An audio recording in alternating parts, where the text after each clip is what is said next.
فتاوی قاضی خان میں ہے، وَلَوْ اسْتَأْجَرَ امْرَأَةٌ لِيَزْنِيَ بِهَا فَزَنَا بِهَا لَا يُحَدُّ فِي قَوْلِ ابی حنیفہ رحمہ اللہ تعالی۔ اگر کسی شخص نے عورت کو کرائے پر لیا، پیسے دے کر کہ میں تمہیں اتنے پیسے دوں گا مجھے زنا کرنے دو، اجرت پر لیا اور اس سے زنا کیا، تو کہتے ہیں امام صاحب فرماتے ہیں اس عورت پر اس آدمی پر کوئی حد نہیں ہے۔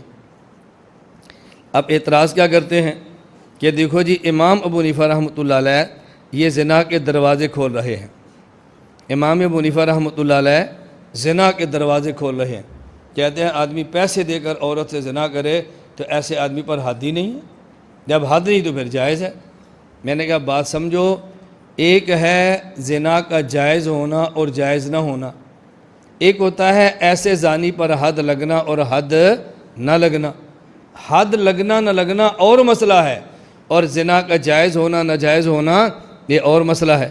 اگر صرف حد نہ لگنے سے اگر کوئی چیز جائز ہو جاتی ہو تو حضرت عبداللہ بن عباس رضی اللہ تعالیٰ عنہما کا فتویٰ یہ ترمذی کے اندر موجود ہے، فرماتے ہیں من اتل بہیمۃ فلا حد علیہ، کوئی آدمی کسی جانور سے بدفعلی کرے تو ایسے آدمی پر کوئی حد نہیں۔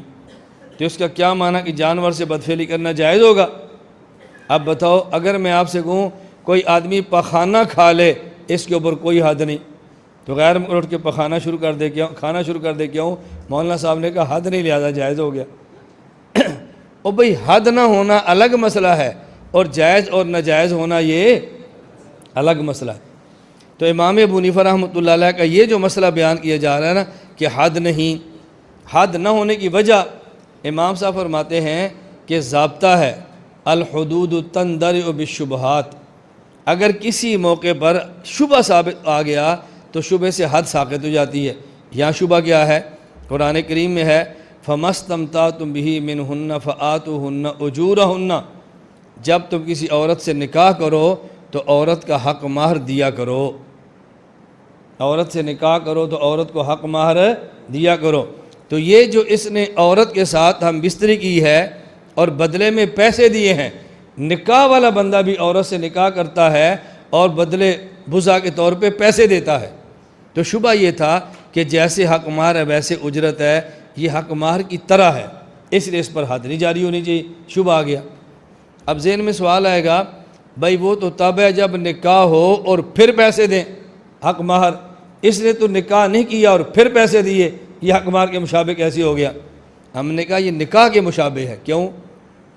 نکاح میں یہ ہوتا ہے کہ دو آدمی گواہ ہوں اور مرد عورت ایجاب و قبول کر لیں، اور اگر گواہ نہ ہوں ایجاب و قبول کریں تو امام مالک فرماتے ہیں پھر بھی نکاح ہو جاتا ہے۔ حضرت امام مالک یہاں گواہ شرط نہیں ہے، تو چونکہ فقہ مالکی میں بغیر گواہوں کے ایجاب و قبول کرنے سے نکاح ہو جاتا ہے، تو یہ شبہ ہے کہ مرد عورت راضی بھی ہیں اور پیسے بھی دیے ہیں، تو نکاح کا بھی شبہ موجود ہے اور حق مہر کا بھی شبہ موجود ہے، لہذا اس کے اوپر حد جاری نہیں ہونی چاہیے۔ اور ایسا مسئلہ احادیث کے اندر بھی موجود ہے، مثلا رسول اکرم صلی اللہ علیہ وسلم نے ارشاد فرمایا ایما امرأۃ نکحت، کوئی عورت اپنا نکاح کرے بغیر اذن ولیہا، اپنے گھر کے سربراہ اور ولی کی اجازت کے بغیر، فنکاحھا باطل فنکاحھا باطل فنکاحھا باطل، تو اس کا نکاح باطل ہوگا باطل ہوگا باطل ہوگا۔ آگے فرمایا فإن دخل بها، اگر بغیر ولی کی اجازت کے نکاح کر لیا اور اس کے شوہر نے سے ہم بستری بھی کر لی، اللہ کے نبی فرماتے ہیں فلہ المہر بما استحل من فرجہا، چونکہ اس نے حلال طریقے سے ہم بستری کی ہے لہذا اس عورت کو حق مہر ادا کرے گا، حق مہر پھر بھی دے گا۔ اور حق مہر کون سا ہوگا؟ حق مہر مصری ہوگا، جو عام طور پہ اس علاقے میں اس خاندان کی عورت کا حق مہر ہوتا ہے۔ اب دیکھو نکاح کو باطل بھی فرمایا جا رہا ہے اور شرمگاہ کو حلال بھی کیا جا رہا ہے اور حق مہر بھی ثابت کیا جا رہا ہے۔ میری بات سمجھ آ گئی؟